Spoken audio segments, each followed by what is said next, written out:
All right. So, any questions before we get started, Morgan? I don't. All right, and we'll get you out of here by 5 or 6 p.m. something like that. Oh man. No, it's Mike's used to working late now. I know. Oh my god, dude.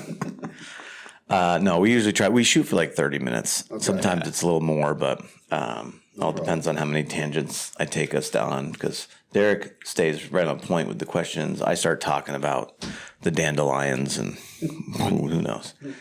All right, you ready? Yeah, let's do it. All right. Welcome back, everyone, to Blue Collar Startup. I'm your I'm your co-host. I'm your sleep-deprived co-host, Mike Nelson, 5 Towers Media, joined by visionary founder, creator, Derek Foster. Good morning, Mike. Good morning, good evening, and good afternoon. The days all roll together. Yes, they are. Yes, they are. For those of you listening, I'm a bit of a baby when it comes to sleep. And which is really funny because back when I used to do snow removal, you have to do like 2 days. You'd be up for 20, 30, 40 out. And I never made 40 hours. That's an exaggeration. But 30, 35 hours, I think, is the longest stretch I ever did. But I would just fall apart. And now that I'm in my 40s, if I don't get like 6 hours of sleep, I just fall apart. I just become useless, which is about where we're at right now. So, anyway, just fun fact for everyone listening. If I sound like a complete jackwagon, even more so than I usually do, it's because of my lack of sleep. So he's got a cup of coffee here that never happens. Yes. Yeah, coffee at 2:15 in the afternoon. So, and I'm on 75 hard again, so I should be drinking water, not coffee, because I got to get my gallon in, but I don't know. My water is here. What day are you on? 3, 4. Okay, so you just started. Yeah, just started again, yeah. Very good. On Monday, actually. So I'm going to do it from now basically till the end of the year. And then I'm going to start to do it again starting the first of the year and go into the Live Hard program because I failed the Live Hard program this year. It's not easy to do. No, it's not. It's a lot of stuff that you have to do on that. So yeah. All right. Well, let's introduce our guest. So I'm looking at Morgan's card right now so I don't mess his last name up. So I'm with Morgan Pellitteri. Hopefully I didn't mess that up, Morgan. You got it. I should say we are with. Sorry. Nailed it. So Morgan's with TechSmart Home Inspections, which I'm actually really excited to have you on here because really hoping to talk about the real estate market, which is just freaking crazy right now. Yeah. So I'd love to get I talk to real estate agents and mortgage brokers all the time, but don't often get home inspectors. Oh yeah. Although we had Matt Smith in here. Yeah. God, that was like a year ago. Since Matt sold his business. Yeah, he's out. One of his employees and doing something new. Yeah. Yeah, we're building him a website actually. I don't think he's ready to talk about it yet. But awesome. Yeah, well. Yeah, I met Matt. He joined one of our network meetings. Yeah. Thanks for having me, by the way. Of course. Yeah. Welcome. Thanks for coming over here, man. So tell us real quick, where are you located out of? Del Mar. Del Mar. Yeah. All right. Is that west of Albany? Down by me. I don't know. South of Albany. South of Albany. Is it South Albany? Yeah. Yep. You can tell I don't leave the farm very much. Yeah. Serving the greater district. So Morgan's actually got a cool backstory that I got a little bit out of, and I really hope that if you're okay sharing it, that you'll tell everyone kind of how you ended up in the home inspection business. Oh yeah. Well, I guess it probably started, according to Brad, when I was working, in more of a corporate life, and just one day my legs literally decided to quit that job before my brain did.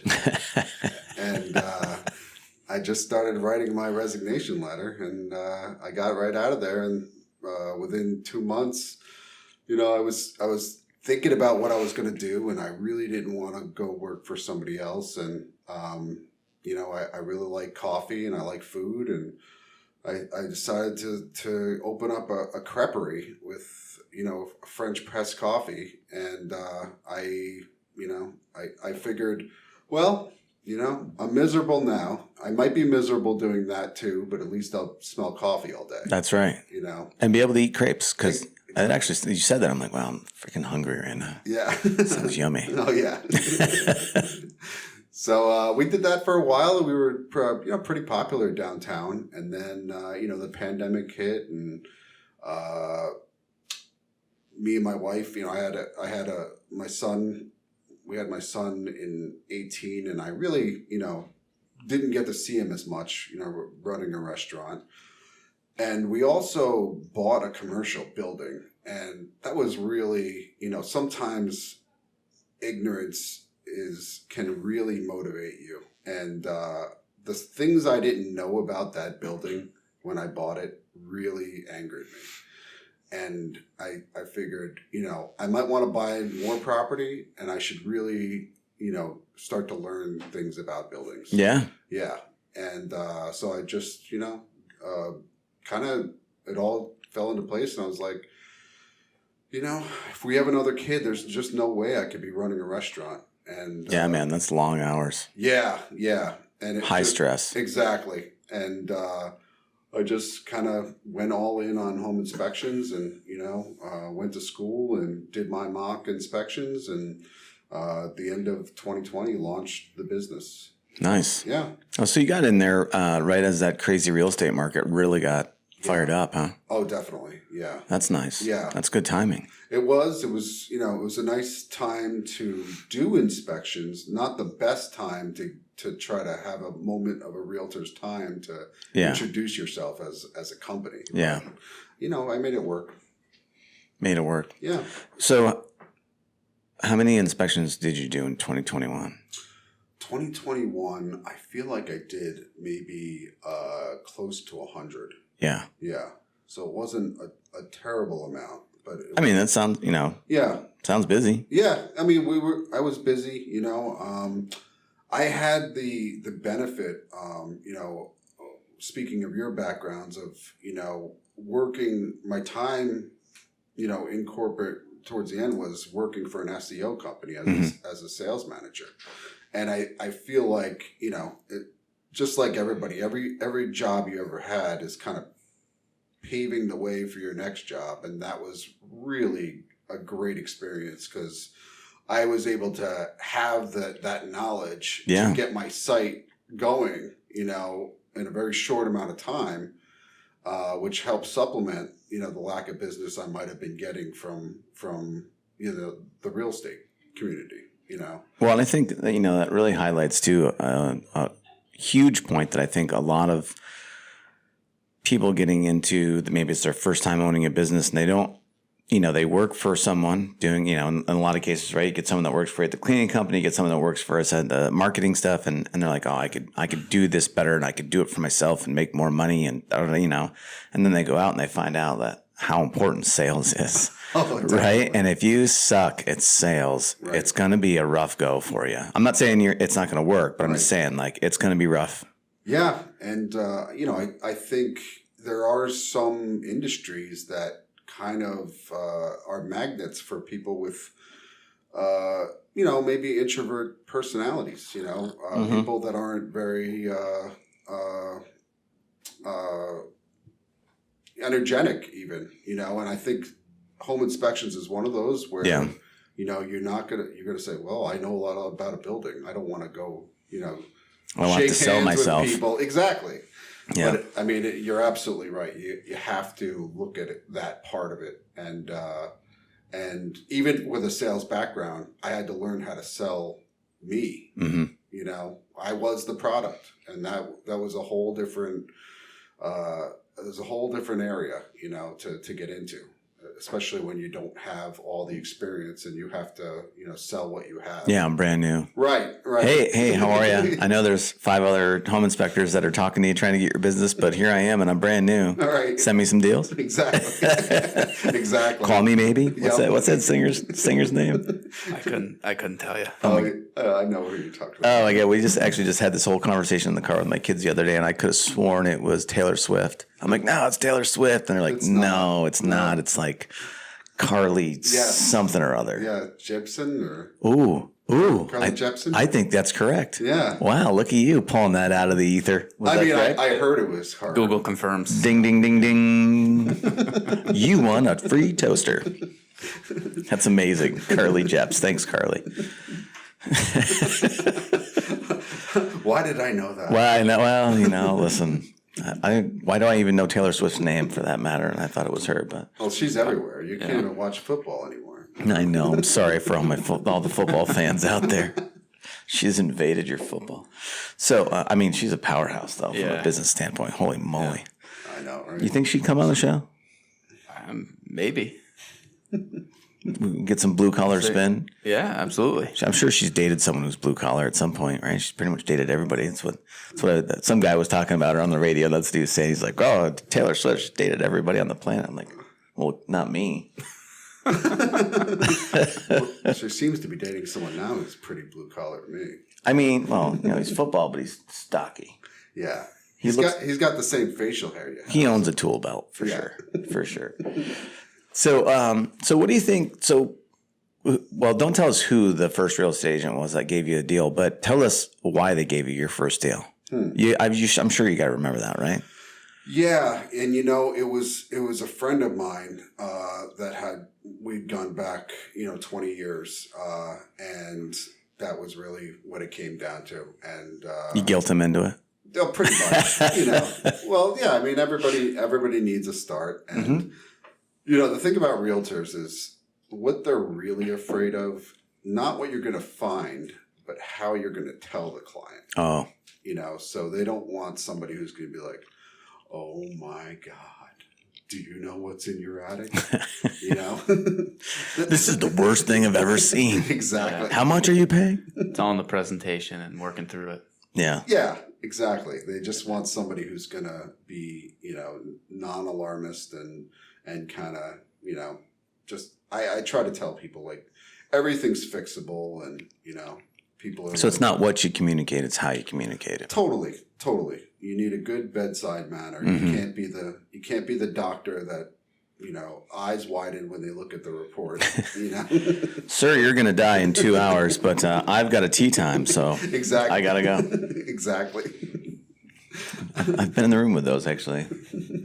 So your friend, and again, one of the things that we're trying to do on the show here is really try to open up some of the real world examples of how people are starting their business and what they're doing to get business and the things they're going through. And, I think, again, just trying to look at younger businesses that you've been around since 2020, right? So it's a couple years old and, looking at what you did to get to doing 100 inspections in 2021, when things were crazy, and then looking at what you're doing in 2022. So how do you feel, like everyone should, you started with, the quote unquote low hanging fruit, right? Friends and family. Yep. That's the first thing you always do. Right? Absolutely. I know that's what I do is the minute I start a new business, I look around at who I know, who's in my network that I know will support me, and I'm going right to them and asking them for their business. Right. So, absolutely. So when you left that though, how has from leaving the friends and family to branching out of that, right? Because that's only going to get you so far. Right. What kind of things have you done? Well, I've been to a lot of events, golf events and charities and meet and greets. And I don't know. It's just, to me, it feels almost like dating where, you're a little bit weird and awkward and you don't know how to start that conversation. I've always been really good on the phone with one-on-one situations. And the thing about probably most businesses is, being on the phone and calling people out of nowhere is really uncomfortable and hard. And the good thing about that is you're not going to have a ton of competition. Mm-hmm. So I like, when I'm in need of business, and lately I really don't need a lot more business than I am right now. Yeah. I will just carve out about an hour of my day and make 10 phone calls and try to have, good conversations and make good connections and not sell myself, but just introduce myself and have them remember me somehow. So cold calls. Yeah. I love cold calls. I do them every week. Do you really? Yeah. Still? Yeah. That's amazing. Because I'm naturally an introvert. Yeah. So I have to, if I don't do it, then you get uncomfortable with it all over again. Yeah. So, I'll do a couple every week just to stay fresh. That's great. Yeah. Yeah. I try to do. I don't do that many cold calls anymore, but I do have I have my whole minimum daily behavior thing that I do, but and it always leads to cold calls because I have to make a certain number of calls each week, and some of them have to be to people I know, and some of them, if you got to make 25 prospecting calls and you've called everybody on your list that you know, sooner or later you got to call people you don't know. Yeah, It's true. Yeah, It's true. it builds guts, really. yes, Yeah. it does. Well, it's nice when you're the principal of the company because you don't get a lot of nasty people. Yeah. You have a little bit more esteem, and I know for me, realtors don't. They're careful, with inspectors because they never know when they're going to be, the listing agent and you're inspecting the property, so they don't want to, be rude to you. So it must be tough. Going in because again, you're technically your client is the would-be homeowner, right? Yes. And so you want to make sure that you're giving them an inspection and a report that's going to be helpful and protect them, right? But at the same time, if you're a home inspector that's there on the behest of the buyer's agent and you are constantly blowing up deals, that probably doesn't bode well, I'd imagine. Well, it's funny because what I've learned is that I'm not for everybody. And a quick story, I did this inspection in Del Mar for an acquaintance of mine. Her and her partner were buying a house, and I don't know really how they got this realtor, but one of the first things he told me was, on the phone when I introduced myself, was that the house was being listed by another realtor in town. Mm-hmm. And I thought that was very odd that he would tell me that. He said, just so you know, the owner of this house is a big realtor in town. And it just caught me off guard. And I was like, he's telling me this because he doesn't want me to kill the deal. Sure. And so right off the bat, I was like, one of these people. So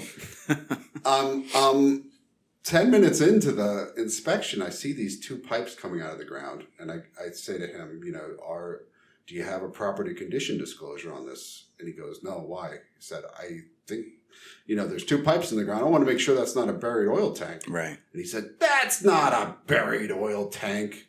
Don't be ridiculous. Yeah. But I got my client's attention because they came out and, checked it out and, and I just said, this could be very expensive to get rid of.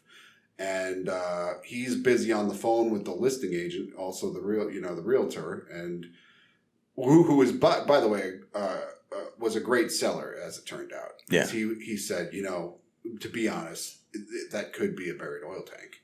And he went to the town and he got proof that it was, and then he paid for its removal. Oh, that's cool. Yeah.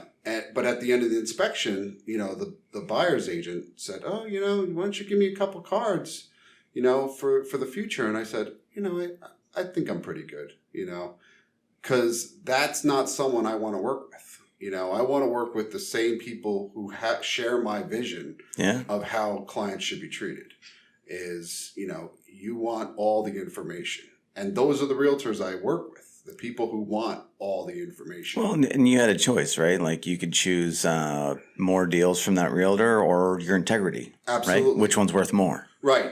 But what you'll find is that the realtors who recommend me, because they want every rock to be, unturned, are the realtors who do really well. Yeah. Because they have the trust of the client. And they're so they look at it very long term themselves. Yeah. Of well, the more they trust me, the more they're going to refer me business. Yeah. It's not a one and done for them. It's always every client they have is going to be a new client in the future somehow. Yeah. And it's so nice when you meet somebody like that and they share that view. Yeah, I mean, go ahead, Derek. Yeah, it amazes me, but that's out there. They have a fiduciary duty to their client, and if they're not going to own up to that, that's too bad. chances are they're probably not going to be there for too long. Right. Yeah. Yeah. Or they just develop that reputation. You Yeah. know, it's a shame. But It is a shame. It's funny too because I know that we consciously made the decision a few years ago to like only want to work with good humans. Like if you're not a good human, I don't care how much money you're putting in front. I'm so tired of dealing with shitty humans. Yeah. You know, like I don't care. It's not a money thing. Like and I'm not I'm not Andy Frisella, and I'm not rolling in it, but by any means. But at the same time, like sometimes your integrity is just worth so much more than working with people like that. So good for you, man. I love to hear that stuff. Yeah. You gotta draw the line, and I mean, and you benefit from it. I think you benefit from making those good decisions. You do, and everyone around you does, for that matter, right? Absolutely. Yeah. So tell us a little bit about the real estate market right now. Like, the interest rates are crazy. Yeah. Somehow housing sales are still up, which sounds so crazy to me because I talk to so many people that are in real estate, and all of them are telling me how slow it is. Right. But every time I read an article or pull up a stat, home sales are still up. Right.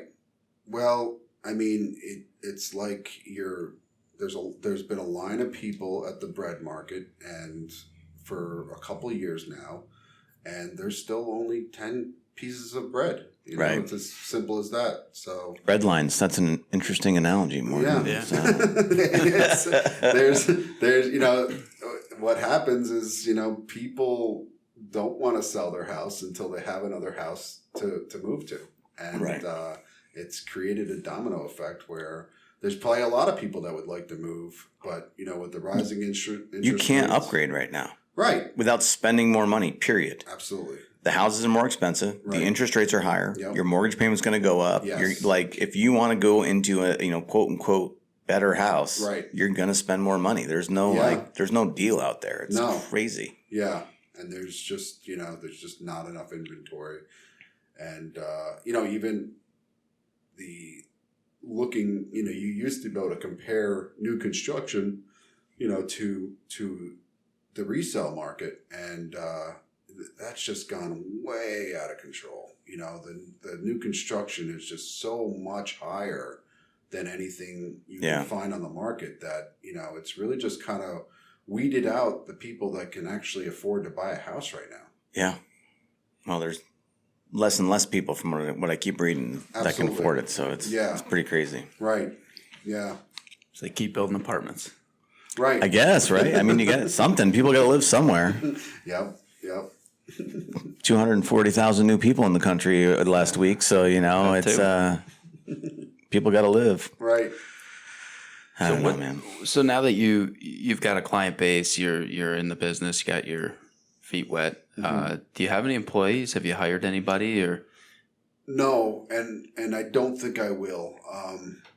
Just things I learned about myself, in the restaurant business. And, at the time that we decided to shut down, I probably had 15 to 20 employees kind of rolling. Wow. Yeah. And it was just not a lot of fun for me.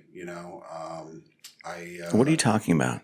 That HR stuff is the best, man. Hiring, firing, people not showing up for work. I mean, that's the stuff we live for. Come on, man.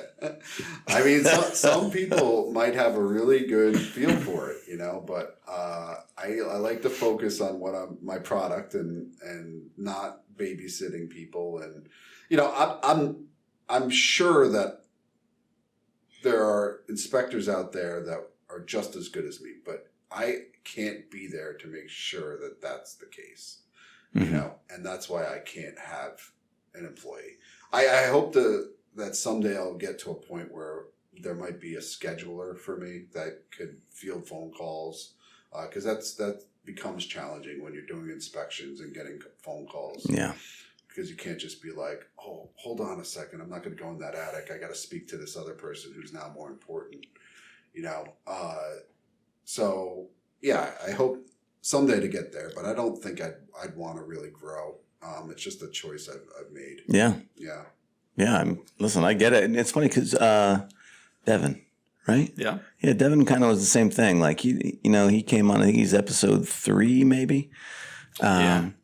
Cool guy though. I mean, I only met him for the show. I think you guys, you know him pretty well, but he kind of had a similar thing where he's like, I'm not really looking to build like a big company. He's like, I might get an apprentice at some point, maybe. Yeah. But he likes doing his thing and doing the jobs that he can do on his own, and can control the quality of work, and really cares about the jobs he's doing for people similarly. So it's right. Yeah. I mean, I've worked for a lot of pricks, and I still do. Mm-hmm. Now it's me, so I don't want to subject anybody else to that. Yeah, no, I get it. I always tell people I'm unemployable. Like I couldn't work for someone if I wanted to. Like I'm the worst. I'm great to work with you, right? But if I'm working for you, like forget it. I would fire me probably day one. Yeah, it's crazy. What are you gonna do? So what does a typical day look like for you these days? Well, I mean, if I have inspections that day, I'll basically confirm appointments for the next day, and I go out. It takes me probably about 2 hours to do an inspection, and if I'm leaving, we're doing radon testing, I'll have to schedule, to come back 3 days later to pick it up. And I use electronic devices, so it's really been great for the realtors because we don't have to wait for a lab to tell us if we have radon. Yeah.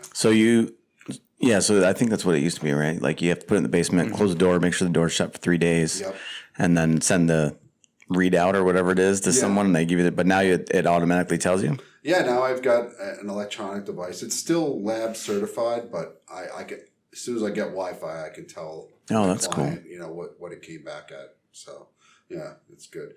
But I really pride myself on the technology, hence the term, TechSmart Inspections. Yeah.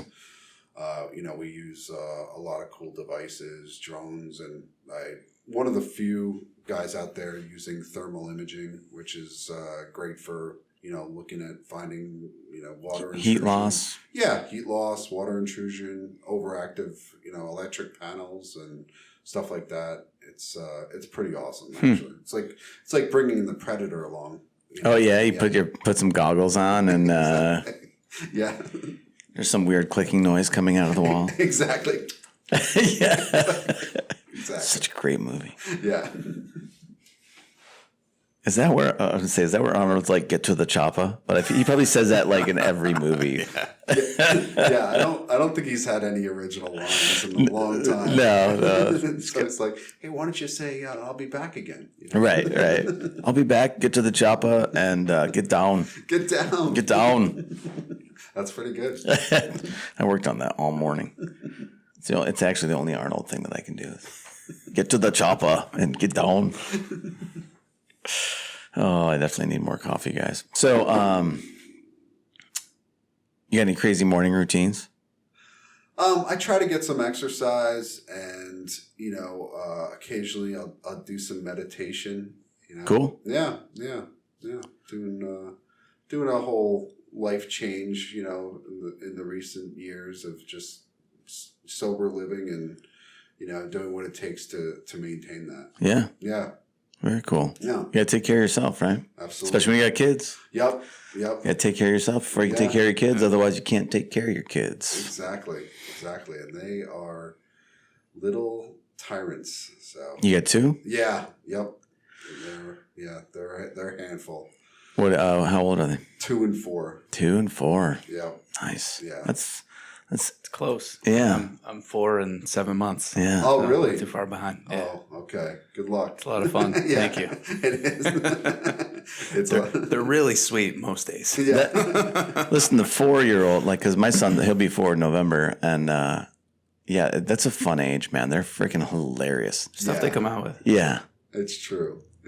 Yeah, the other day I'm like working out and I'm doing like sit-ups in the living room or whatever, and he like starts trying to do them next to me and he's counting. It's freaking hilarious, dude. It's like I can do it. That's awesome. It is awesome. It's great having kids. It gives you a reason to do what you do. Yeah. Yeah. Well, and I'll tell you too, and I don't know about you guys, but I think about this all the time. Like, I'm so blessed to work for myself and not have someone telling me where to be and what to do, because I'm like, all the time, I'm like, I don't know how people that have like 9 to 5 jobs Monday through Friday like live. And mainly because it's like, you got school appointments and, doctor's visits and all the things, daycare and like and it's just like, holy moly, man. Like, how do people that don't control their schedules like do this stuff? Well, I think with the remote work and everything that happened with the pandemic, everything's intertwined. Yeah. Work life, personal life, and we've seen it with our staff and give them the leniency. Hey, if you need to work from home for a day, feel free, because then they can accomplish their work, and then still have a weekend. Rather than trying to. Yeah. So it's all about working with people and. Yeah. It has gotten better on that level of people are getting more creative and realizing how important their personal life is, and I think the whole job market has kind of reflected that. Yeah, it's an interesting time as far as the job market goes. Yeah, I mean, we're just coming off the Hudson Valley podcast, and they already have jobs lined up. Yeah, that's crazy. That's amazing. We got to get those stats up on the website. Like so these guys. I don't know if you listen to that. I don't know if we got the episode posted yet. Not yet. We need I think we're waiting on names. Yeah. But so we interviewed these kids down at HVCC, and they're in the auto body program, not the automotive program. And there's something like 60% of that workforce is going to be retired in the next 10 years. Yeah. And it's like a growing demand, every time there's more cars on the road every day and there's more accidents and so on and so on. It's crazy. Like just thinking about the labor force that's going to be needed 10 years from now, just in that one industry, let alone all the other blue collar industries, so much opportunity. Oh yeah, definitely. I mean, I feel like I'm always waiting forever for an electrician or a plumber or a welder if I need one. They're hard to find. Yeah. It's just like, or at least the good ones are hard to find. Right. So many industries where they just, people just forget about it. And then all of a sudden there's a shortage. Yeah. Yeah. Yeah. We've got a huge one coming down the pike for a lot of the most of the trades. Yeah. It's insane. Yeah. Electricians, plumbers, HVAC, all of it. Yeah. And, all that development we were talking about, all those new houses, all that stuff. Like every time there's a new house, that means there's one more home that needs a plumber, one more home that needs an electrician. It's crazy. I mean, college is great, but there's other paths to make a lot of money and have freedom. You know?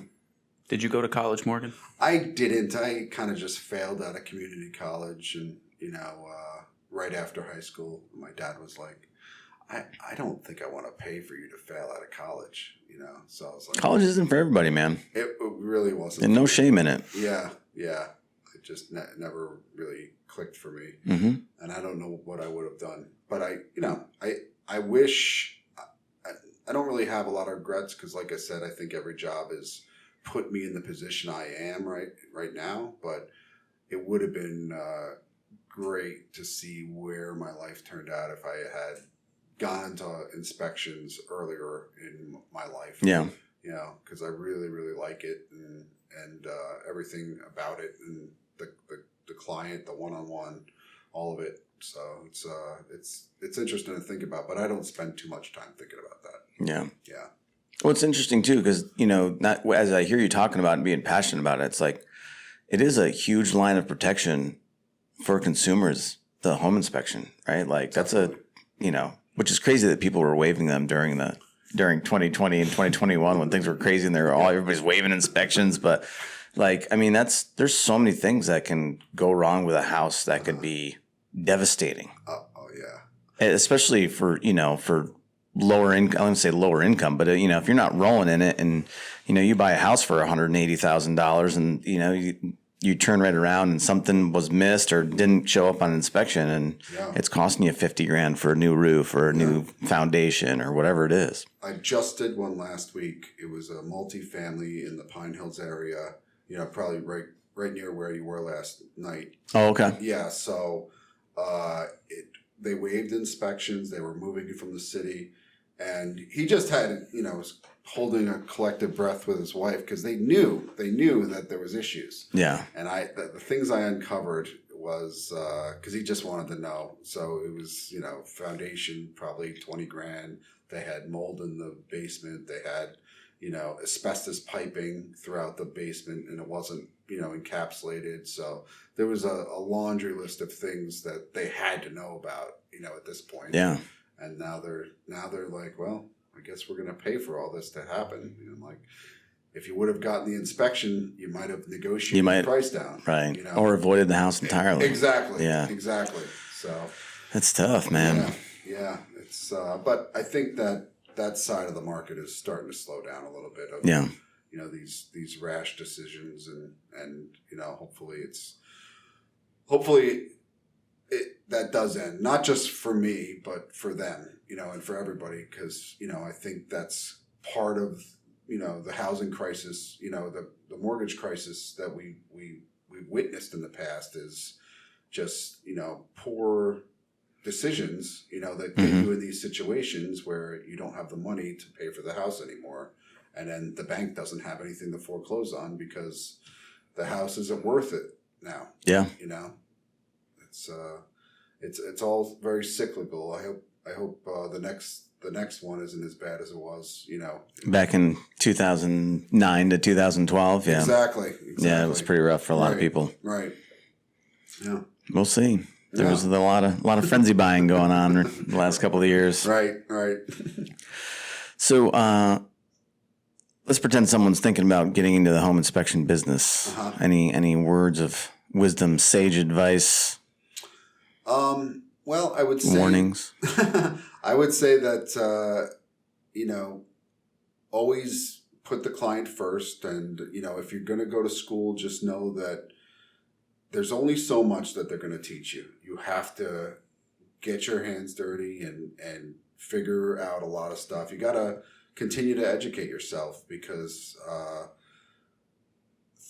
houses and HVAC and plumbing, it all evolves, and you got to keep up with those evolutions, and invest well in your company. I know that's easier said than done. Not everybody has the money to put into companies, but I've heard other inspectors say you got to learn before you earn, and I don't necessarily agree with that. I think that when you're out there in the field, you're going to be learning a lot. Mm-hmm.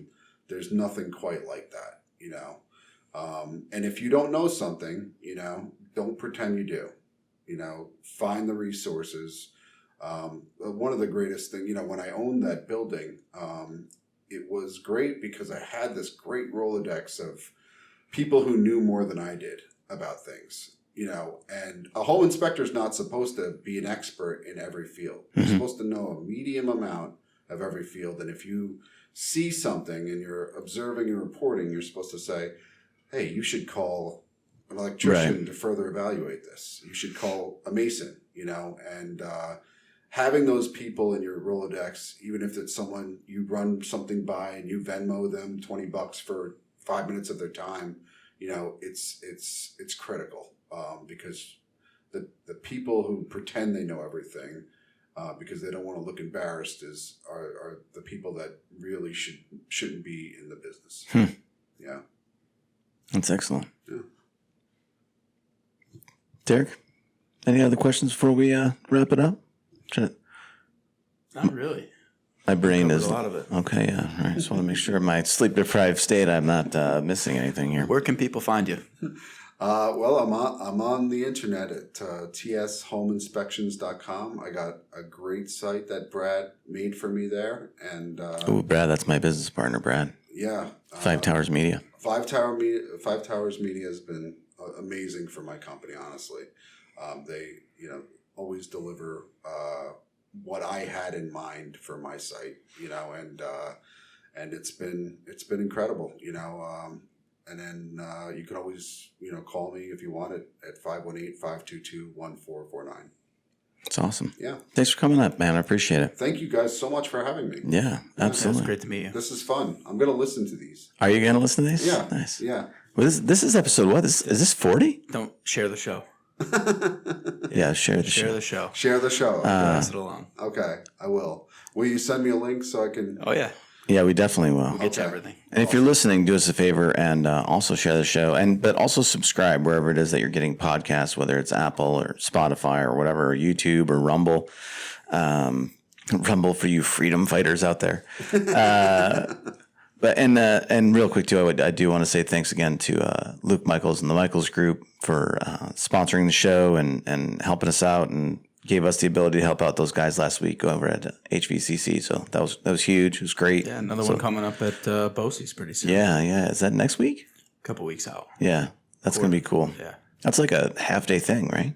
Well, we're coordinating with Bruce to put all the pieces together. Cool. Yeah, we got a lot of good stuff coming up there. Yeah, that's going to be great. So, listen, everybody, thanks for listening. Please, like I said, send the show to a friend. If you know someone in the blue-collar industry, trade, or thinking about jumping off the diving board into the big ocean of entrepreneurship, send it on over to them. Thanks for listening.